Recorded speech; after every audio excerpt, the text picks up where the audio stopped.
Bienvenue à toi dans ce podcast sur l'équilibre. Encore une fois, on va se laisser porter par les messages qui sont pour toi aujourd'hui à propos de l'équilibre. Qu'est-ce que ça t'évoque, l'équilibre, quand tu penses à ce mot-là? Qu'est-ce qui vient à ton esprit? Quelle est l'image peut-être qui vient à toi? Et qu'est-ce que ça réveille chez toi comme sentiment quand je te dis l'équilibre? Alors assez naturellement, bien sûr, quand j'entends l'équilibre, je vois la balance. La balance qui est équilibrée et presque que rien ne peut faire bouger quelque part. C'est un petit peu l'image du moins qui me vient chez moi. Je sais pas quelle est la tienne, tu peux me la laisser en commentaire. N'hésite pas à me partager que tu le souhaites, ce que tu as vécu aussi durant l'écoute de ce podcast. Et puis évidemment, tu peux aussi t'abonner à la chaîne si tu en ressens l'appel. Oui, une balance, mais je la vois un peu comme une image un peu fixe quelque part, mais parce que aussi chez moi, euh, je dis toujours dans cet équilibre, du moins, c'est toujours ce vers quoi je tends. De la même façon, je suis rarement dans une extrême, que ça soit peut-être politique ou que ça soit sur une façon de manger, que ça soit dans ma manière d'être également. J'ai toujours cherché à retrouver l'équilibre. S'il y avait des colères en moi, j'ai toujours cherché à trouver pourquoi il y avait ces colères et à les ramener à l'équilibre pour pas qu'elles puissent renaître en moi. Et donc, je trouve très important de revenir à l'équilibre pour tout le monde d'ailleurs. Et c'est vraiment les énergies du moment aussi, quelque part, c'est revenir à cet équilibre. Car je sais pas si toi tu l'as senti arriver ce truc-là, mais les énergies du féminin sont vraiment en train de revenir sur Terre. Et qui que tu sois, où que tu sois sur Terre, tu es de toute façon touché par cela, parce que la Terre vibre à cela aujourd'hui. Elle tend vers cette énergie féminine dont nous avons besoin aussi pour remettre de la douceur dans ce monde justement où il y a beaucoup de conflits peut-être, mais peut-être des conflits d'orgueil, des conflits de pouvoir et des conflits de force qui sont souvent reliés au masculin, mais au masculin déséquilibré. Parce que le masculin, quand il est équilibré, il est plutôt le reflet de la protection, de la sécurité, de la stabilité, de la force tranquille, de la force sereine, de l'amour. Donc, on a besoin aujourd'hui de ces énergies féminines pour revenir à l'équilibre.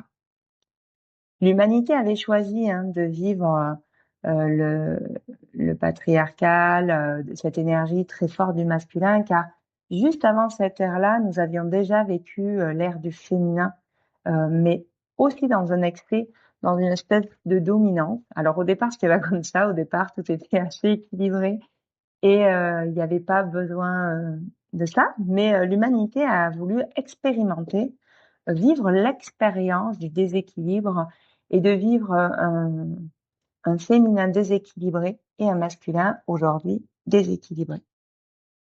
Donc maintenant qu'on a vécu ces deux côtés, on va pouvoir revenir à l'équilibre. Comme tout ce qui se passe dans ta vie ou tout ce qui se passe dans notre monde, euh, du moins quand on va venir vivre un extrême quelque part, c'est pour nous appeler à venir rééquilibrer ou peut-être à vivre l'autre extrême à un moment parce que ça va être nécessaire pour nous et pour notre incarnation. Mais à un moment, si tu vis ces deux extrêmes, tu vas pouvoir revenir à l'équilibre parce que tu auras vu ce qui était pas beau quelque part dans le déséquilibre. Et encore, j'ai envie de dire pas beau, il y a toujours quelque chose de beau quelque part. Et tu auras vécu aussi l'autre côté. Tu diras, ben, tu vas peut-être pouvoir mélanger les deux pour, euh, pour trouver l'harmonie et l'équilibre au milieu. C'est vraiment ça que ça m'évoque quand je parle du mot équilibre. C'est le mot harmonie qui vient avec. Enfin, du moins, c'est ma vision. Ça, c'est pas nécessairement la tienne, peut-être.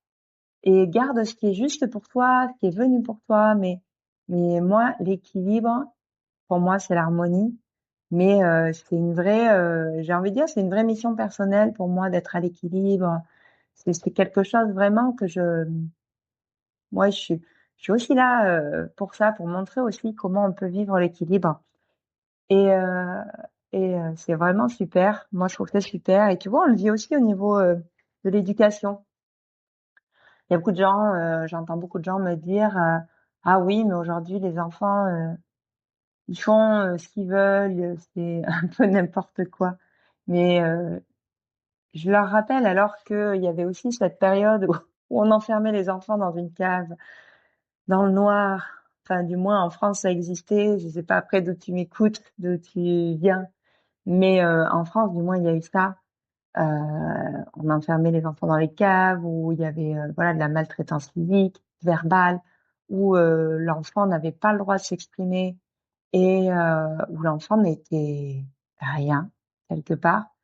Euh, à part le reflet de ses parents, c'est-à-dire qu'il devait euh, un petit peu devenir l'accomplissement de ses parents. Tu vois, la charge, quoi. Alors, si ça te touche là, maintenant, ce que je viens de te dire, c'est que tu as peut-être des trucs à libérer sur ça aussi. Euh, Peut-être des choses de cette vie ou des choses d'une autre vie également. Mais c'est vraiment ça aujourd'hui, c'est les enfants, ils ont vécu cet extrême. Et aujourd'hui, on vient vivre l'autre extrême, euh, où on vient peut-être, chez certaines familles, laisser l'enfant roi, entre guillemets, mais est-ce que l'enfant, quelque part, il n'est pas capable de savoir ce qui est bon pour lui? Alors, peut-être pas tout, hein, au niveau, mais est-ce que lui, il n'a pas besoin de vivre sa propre expérience vis-à-vis de ça? Est-ce qu'il n'est pas capable d'apprendre justement? Et nous aussi, hein, d'ailleurs, parce qu'on a tendance à dire les enfants, ils apprennent, mais en supposant que nous n'apprenons plus ou très peu, alors que quelque part, nous sommes des enfants toute notre vie. Les enfants sont une part de nous. Cet enfant où nous avons été, il est toujours là en nous. Il existe toujours. Cette part de notre vie, elle est toujours là, inscrite en nous. Et pareil pour l'adolescent, et pareil pour l'adulte, pareil pour bah, le senior. On est toutes des parts de nous. On n'est pas une part plus que l'autre. C'est pas parce qu'on est adulte qu'on est que l'adulte. Et donc, il est important de revenir se réconcilier avec cet enfant et peut-être de lui autoriser justement à exprimer parce que l'enfant, c'est celui qui vit la vie, le moment présent en fait. Hein. Quelque part, si tu as des difficultés à vivre le moment présent, ouais, je t'invite à revenir te connecter à cet enfant. Euh, Tu peux imaginer cet enfant que tu rejoins, à qui tu peux redire, voir ce qu'il est, ses besoins. Tu peux t'exprimer avec lui. Oh, je créerai une petite méditation pour sur l'enfant intérieur. Si c'est ton souhait de revenir te connecter, ou tu peux en trouver d'autres sur YouTube, peu importe. Mais ouais, vraiment l'enfant, c'est le siège de l'intuition. L'enfant, il vit le moment présent. Je veux dire, il peut pleurer là et 3 secondes après passer à complètement autre chose. Et quelque part, nous devrions nous réapproprier cette enfance, c'est-à-dire se laisser traverser par les émotions pour retrouver aussi l'équilibre à l'intérieur de nous. Voilà, c'est vraiment ce qu'on me dit, c'est pour retrouver l'équilibre à l'intérieur de nous. Reconnecte-toi et autorise-toi à vivre tes émotions, à juste les laisser te traverser. Et c'est pas grave si tu pleures et qu'il y a des personnes autour de toi, on s'en fout de ce qu'ils pensent. Mais en fait, quand tu n'exprimes pas tes émotions, tu les inscris à l'intérieur de toi. Et de cette façon, c'est aussi comme ça qu'on va venir avoir des petits trucs au niveau du corps aussi, des choses qui s'inscrivent à l'intérieur et des croyances qui s'inscrivent à l'intérieur de nous. Donc vraiment, ouais, je t'invite à venir faire la paix avec cet enfant et à t'autoriser à être l'enfant. Ouais. Voilà, à t'autoriser à être toutes ces parts de toi que tu as vécues. Parce que on a le droit d'exprimer cet enfant. Je sais que la société, quelque part, elle veut le cacher, cet enfant, parce qu'il déborde parfois et on le comprend pas. Mais pourquoi on le comprend pas, cet enfant qui déborde? Et parce que nous, on nous a interdit aussi de déborder. Du coup, on n'est pas venu chercher notre propre compréhension de nous-mêmes à l'intérieur. Alors, si tu as des enfants et qui débordent, c'est sûrement que toi-même, faut que tu apprennes à revivre cet enfant pour mieux accueillir ce que tes enfants ont à te transmettre. Et tu verras, tu seras plus dans le ah, il déborde, je sais pas qu'est-ce que je vais faire, ça m'insupporte ou ce genre de choses. Parce que toi, en fait, tu t'interdis déjà de vivre ton corps, de vivre tes émotions. Et quand tu vas apprendre à les vivre, tu pourras accueillir tout ce que ton enfant ou tes petits-enfants ont à te dire par leurs émotions et tu seras plus dans l'anxiété ou dans la contrariété quand ça va arriver. Tu seras dans l'amour. Tu seras dans l'amour de ce qui se passe. Donc, ouais, je t'invite vraiment à revenir faire la paix avec cet enfant. Il est tellement joyeux, l'enfant, il est tellement lumineux, il est tellement énergie, il est tellement toi. Tu vas te faire un vrai cadeau de revenir te connecter à lui. Et ça va vraiment te permettre aussi de retrouver une forme d'équilibre. Donc, l'équilibre dans les émotions, vraiment. Donc, je t'invite aussi à être à l'écoute de tes émotions, à ce qu'elles te parlent, à ce qu'elles te chuchotent. Qu'est-ce qu'elle réveille en toi? Pourquoi tu vas être en colère à ce moment-là? À chaque fois que peut-être tu vas avoir une émotion qui déborde, viens l'écouter. Parce qu'en fait, elle est ta meilleure amie pour retrouver l'équilibre, justement.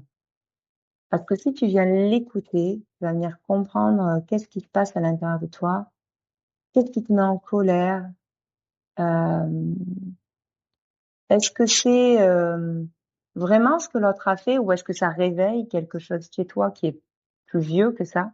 Une expérience que tu as vécue justement dans ton enfance, encore une fois, tu vois, on y revient. Et voilà, essaye de te reconnecter à qu'est-ce que ça réveille chez toi, peut-être dans ton enfance. Et si c'est OK pour toi, si tu arrives à trouver, mais essaye de laisser les choses venir. Ne cherche pas à contrôler, à rationaliser. Rentre vraiment dans l'énergie de l'enfant, c'est-à-dire la première idée quasiment, c'est la bonne. Celle qui dit, quand tu penses à ça, ça vibre à l'intérieur de toi. Tu sais, je veux pas dire que ressens un petit peu, euh, pas la joie d'avoir trouvé, mais presque un peu. Et c'est ce qui va vraiment te donner la validation de si c'est vraiment ça. Si tu sens vraiment que ça concorde, c'est cette expérience qu'il faut aller voir. Et pareil, tu peux revenir sur cette méditation de l'enfant intérieur pour venir guérir cette part de toi, dire à ton enfant ce que tu as besoin d'entendre à ce moment-là. Peut-être qu'on t'a pas dit ou ce qu'on t'a pas donné. Donc voilà, laisse-toi juste de l'amour, de la tendresse, comme une maman pourrait venir donner de l'amour et de la tendresse à son enfant. Toi, l'adulte d'aujourd'hui, tu vas venir donner ça à cet enfant qui a vécu cette souffrance à ce moment-là. Et ça va venir guérir ton présent, tout simplement. Ouais, c'est comme ça. Et petit à petit, tu vas voir les émotions, ça va devenir vraiment ouais, tes meilleurs outils pour remettre de la légèreté dans ta vie et de l'équilibre dans ta vie. Parfois, on aurait tendance à croire, me disent les guides là, que c'est les autres qui viennent perturber notre équilibre. Là, on vient de parler des enfants et peut-être, voilà, si tu as 3 enfants, euh, ouais, tu trouves que la journée, c'est pas simple parce que ben, chacun vient te chercher à un moment ou à un autre. Mais les enfants, en fait, ils sont magnifiques parce que ils nous emmènent justement là où on doit venir guérir quelque chose en nous. Eux, ils sentent, ils savent. Et quelque part, si ils viennent te chercher en permanence toute la journée, c'est peut-être que tu manques d'ancrage. C'est peut-être justement, ils ne te laissent pas de temps parce que toi, tu ne t'en laisses pas non plus. Ça peut être par exemple le matin au réveil où tu vas venir prendre un moment où tu t'ancres profondément avec toi-même. Ça peut être juste un moment de pause, un moment de juste d'être là avec toi. Ça peut être 10 minutes, un quart d'heure. C'est quoi un quart d'heure?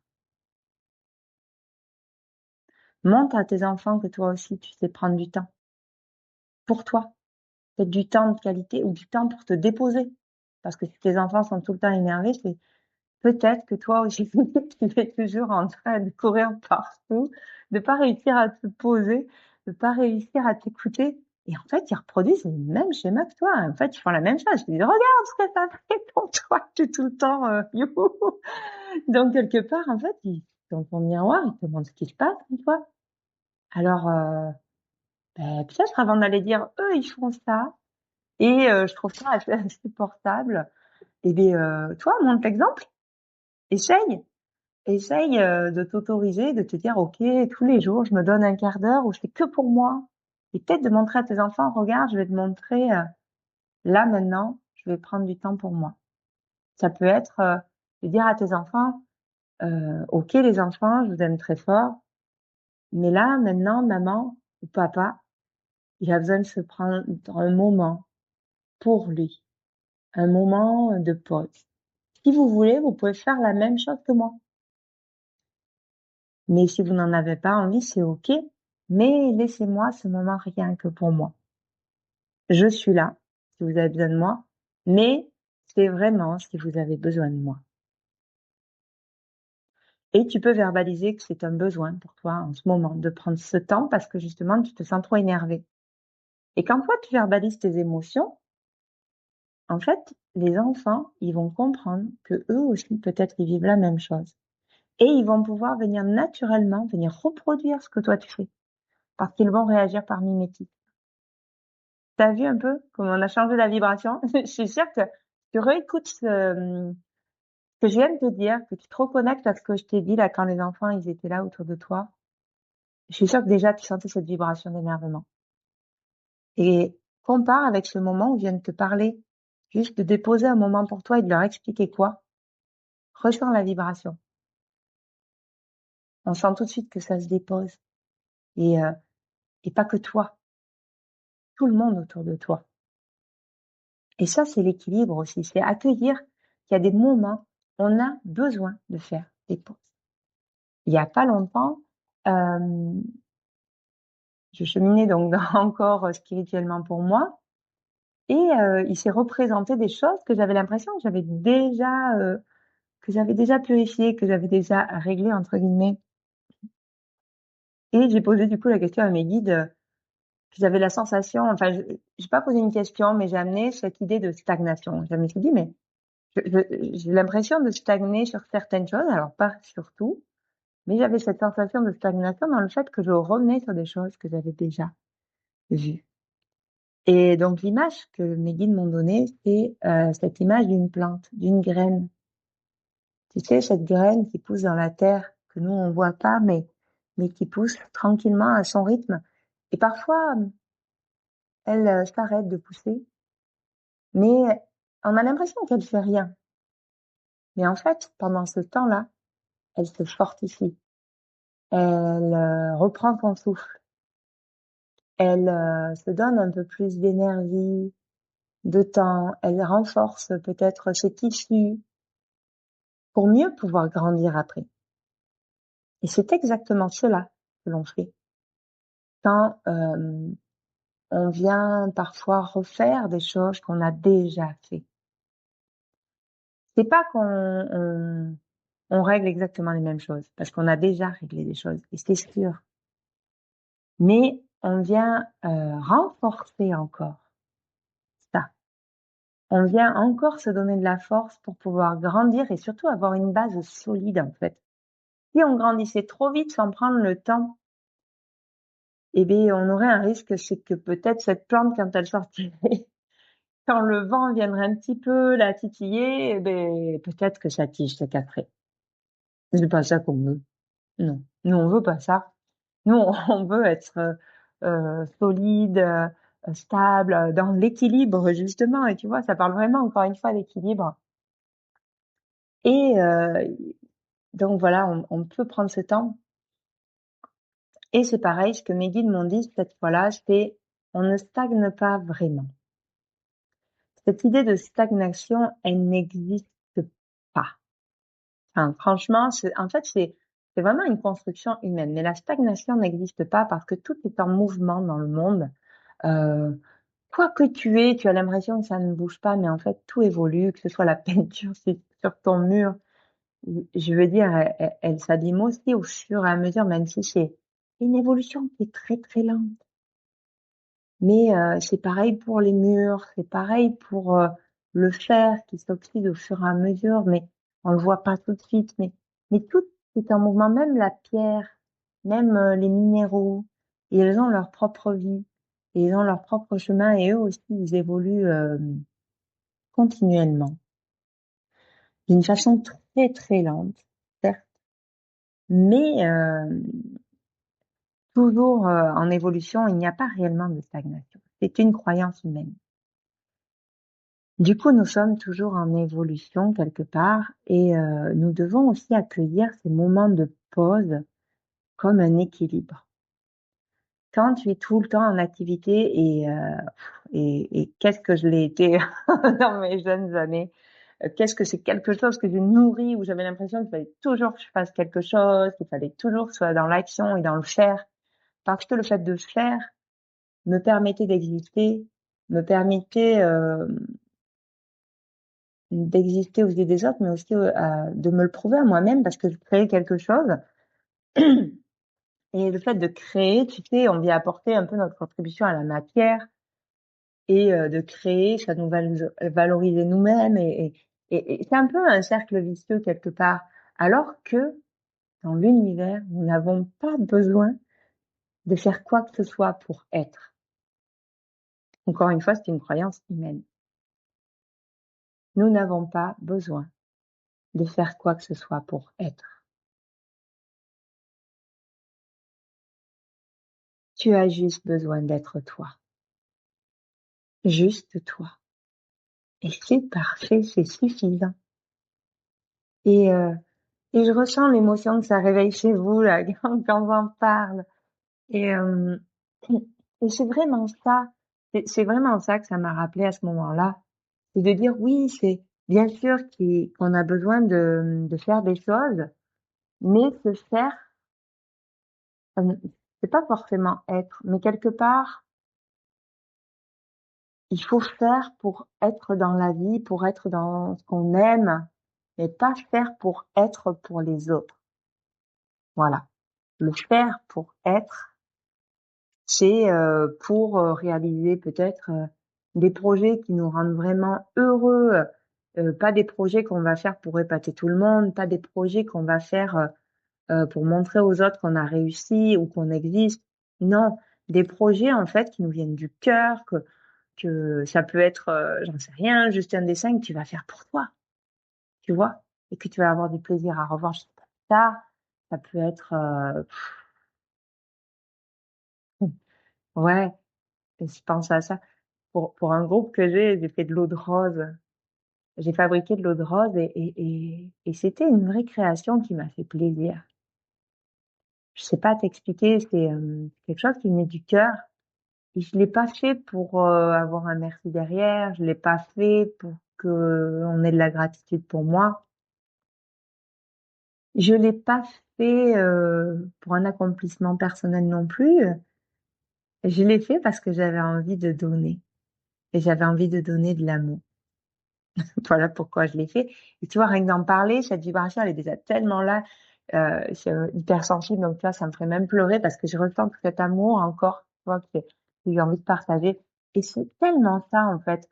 Faire, c'est pas forcément pour être, hein, ça va être pour transmettre ce qu'on est. Ah oui, c'est trop ça. C'est les mots justes de mes guides. Faire, ça va être pour transmettre ce qu'on fait ou ce qu'on veut donner ou qui on est à l'intérieur. Ça devrait vraiment être ça, faire. Mais on peut faire et il faut quand même un petit peu faire pour transmettre parce qu'on est là aussi pour donner quelque chose ou pour vivre quelque chose. Mais il faut s'autoriser ces moments de pause. En gros, il faut trouver l'équilibre entre le faire et le rien faire quelque part, même si quelque part tu ne fais pas vraiment rien. Quand tu fais rien, tu donnes de l'amour, tu te respectes, tu écoutes peut-être, tu écoutes les bruits à l'extérieur ou tu écoutes ce qui se passe à l'intérieur de toi ou juste tu donnes du souffle à ton corps parce que justement il a fait beaucoup de choses. Mais de la même façon, nous sommes dans l'équilibre, donc le rien faire tout le temps n'est pas forcément le mieux, à part si c'est vraiment ton besoin et que c'est une période de ta vie où c'est ce que tu as besoin. Mais notre corps, notre esprit, notre énergie a besoin des deux énergies, le faire et ne rien faire. Et ça, c'est l'équilibre. Oui, ça demande d'y placer une attention. Pose-toi vraiment la question, est-ce que j'arrive à équilibrer ces deux facettes, le faire et ne rien faire? De la même façon, quand on manifeste, parfois on nous dit, ah ben oui, alors il y a ceux qui ne font rien, ceux qui veulent manifester leur vie, c'est-à-dire créer leur vie. Ils vont venir poser une intention, j'en sais rien. Moi, je veux une voiture Audi bleue. Enfin, tu vois, genre cette manifestation-là. Alors, je dis pas que ça peut pas fonctionner si tu poses cette intention et que tu ne fais rien pour avoir ça. Mais c'est pas la meilleure façon de venir manifester. C'est pas dit que ça marche. Enfin, je, c'est possible que, mais on va dire que c'est pas le total, quoi.